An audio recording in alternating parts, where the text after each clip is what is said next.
sur mes lèvres un langage harmonieux quand je serai en présence de ce lion.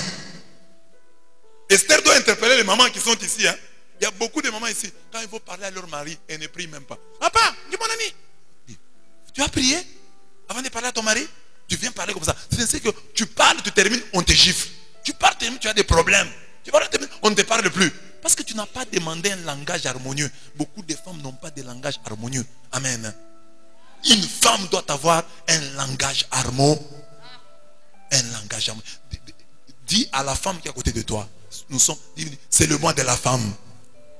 Que Dieu Tout-Puissant, que le Dieu d'Esther te donne un langage harmonieux devant les lions.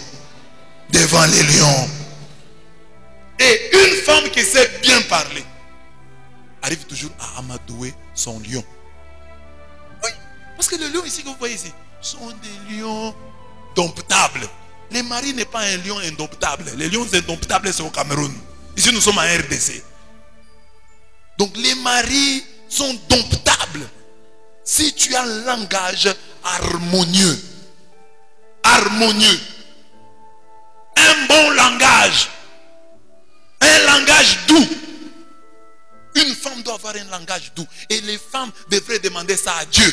Seigneur, donne-moi un langage doux devant mon mari et devant toute personne. Et le langage doux là, c'est quoi? C'est pas seulement dans la bouche, même dans les SMS. J'ai déjà prêché ça ici. J'ai dit, beaucoup de femmes maintenant, la bouche est allée dans les doigts. Dans les SMS là. Tu peux avoir une femme, si quand vous parlez avec elle là, en votre présence, elle est douce. Dès que vous vous séparez, elle va vous écrire des choses. Vous allez même vous étonner. Donne-moi un langage harmonieux devant ces lions. Mon mari a des problèmes. Avant de lui parler, donne-moi un langage harmonieux devant ces lions. Maman, demandez à Dieu un langage harmonieux. Avant de parler à votre mari, faites comme Esther. C'est le mois de la femme.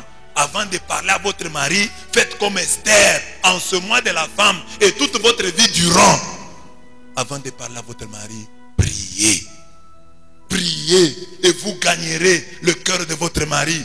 Et votre mari vous écoutera. Mais vous allez parler à votre mari, vous ne priez pas. Vous lui dites n'importe quoi. Je vous ai aussi parlé de l'histoire d'une autre femme. Une femme est allée voir sa maman. Maman, mon mari est très compliqué. On ne parle pas bien. En tout cas, je veux qu'il meure. Sa maman dit, ah, tu veux le tuer? Il dit, ok. Je vais te donner le poison. Même moi, j'ai déjà remarqué que ton mari te fait souffrir beaucoup. Je te donnerai le poison. La maman a pris le poison et l'a donné à sa fille. Il dit, mets dans son repas. Il va mourir dans 2 mois. La fille a mis le poison dans la nourriture et le mari a pris. La maman a dit à sa fille, mais ma fille, pour qu'on ne te soupçonne pas quand ton mari va mourir, essaye pendant ces 2 mois ici de bien vivre avec lui. Parle-lui bien et devant lui un langage harmonieux. Comme ça, quand il va mourir, personne ne va te soupçonner. Marche avec lui, sois gentil devant les gens, montre à tout le monde que tu le respectes. Mais déjà, il a déjà le poison dans le corps. La femme a déjà mis le poison que sa maman lui avait donné. Et après, elle a changé d'attitude. Elle a commencé à bien répondre à son mari. Chérie, bonjour. Chérie, tu as bien dormi? Oh, chérie de moi, qu'on te laisse, qu'on m'arrête. Et lui parlait tellement bien que le mari là qui était mauvais, qui était violent, est devenu bon. Il est devenu bon. Il est devenu calme. Il parlait bien. Il ne la frappait plus. Il ne l'injuriait plus. La femme est allée voir sa maman. Maman, mon mari a changé. Mais il a déjà le poison. Nous l'avons déjà empoisonné. Or, il est devenu très bon maintenant. Je ne veux pas qu'il meure. Maman, il n'y a pas un autre poison. Et un antipoison maintenant pour qu'il ne meure pas. La maman lui a d'abord maintenant révélé ce qu'elle avait dit. Ce n'était pas le poison. Ce que j'avais donné là, c'était la farine de manioc. Ton mari ne va pas mourir. Il va vivre. Mais tu as compris maintenant que c'est toi qui étais le problème. Si tu es... Ton attitude, conditionner son attitude. Comme tu lui répondais mal, comme tu étais mal avec lui, tu vivais mal. C'est ainsi que lui aussi était comme ça. Quand tu as changé ton attitude, tu as vu qu'il est devenu bon. Avec un langage harmonieux, tu as gagné le cœur de ton mari. Les hommes ne sont pas compliqués.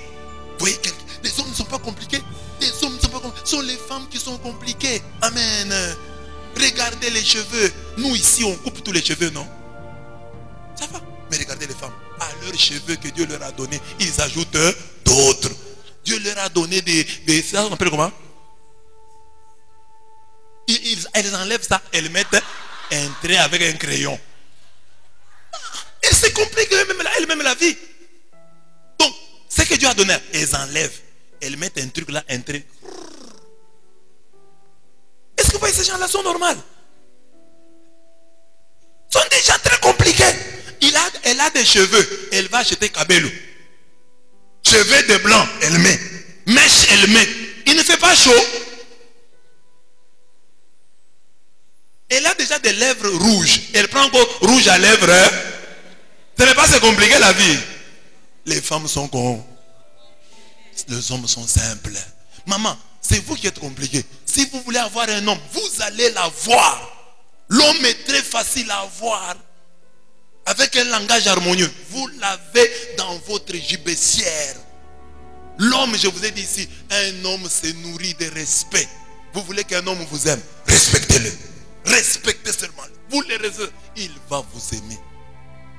Ce n'est pas un lion indomptable. C'est un lion domptable.